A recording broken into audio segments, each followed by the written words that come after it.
میرے مصطفیٰ دعوت و ہدایت کی ایک ہنسی شفق لے کر میرے مصطفیٰ میرے مصطفیٰ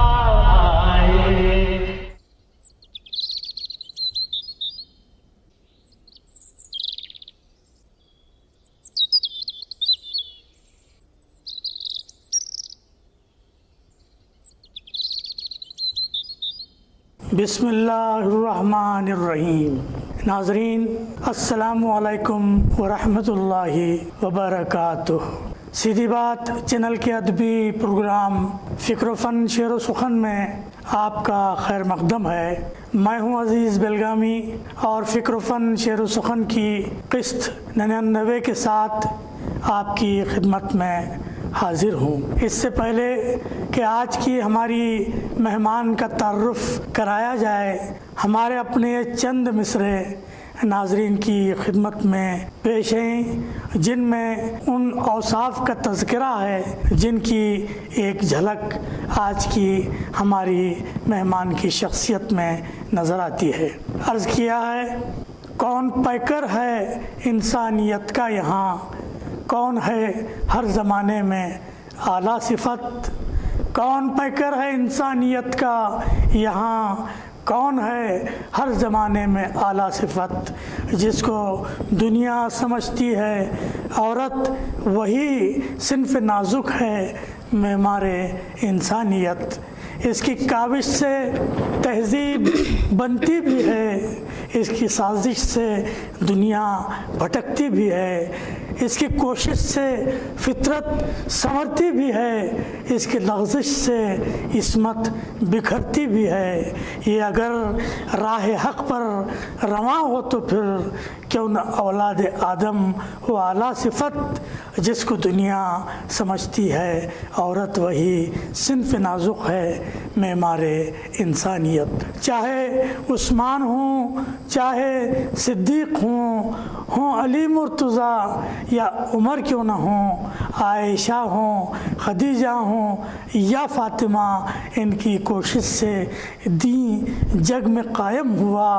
ایک عورت ہی تھی جس کے بچے ہیں یہ جن سے لرزاں تھی دنیا کی حیوانیت، جس کو دنیا سمجھتی ہے عورت وہی صنف نازک ہے معمار انسانیت، جس کو دنیا سمجھتی ہے عورت وہی صنف نازک ہے معمار انسانیت۔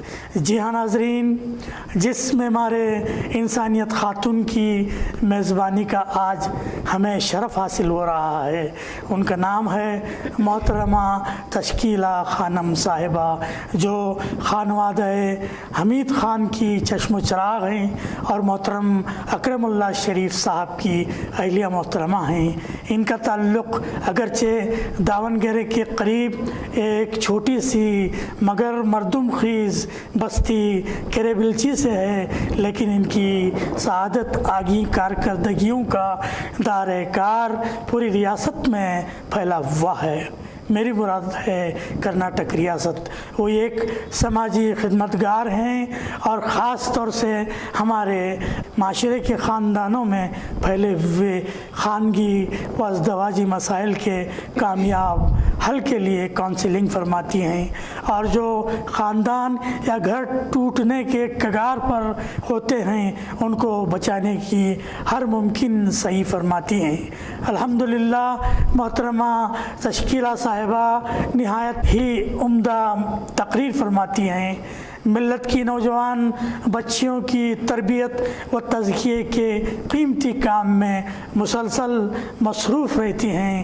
حلقہ کرناٹک کی جماعت اسلامی کے شعبہ خواتین کے ایک ذمہ دارانہ منصب پر فائز ہونے کے سبب وہ اکثر و بیشتر ریاست کے مختلف شہروں کا بے تکان سفر فرماتی ہیں اور مختلف اجتماعات سے خطاب کے علاوہ کونسلنگ کے اپنے متذکرہ کاموں میں مسلسل مصروف رہتی ہیں۔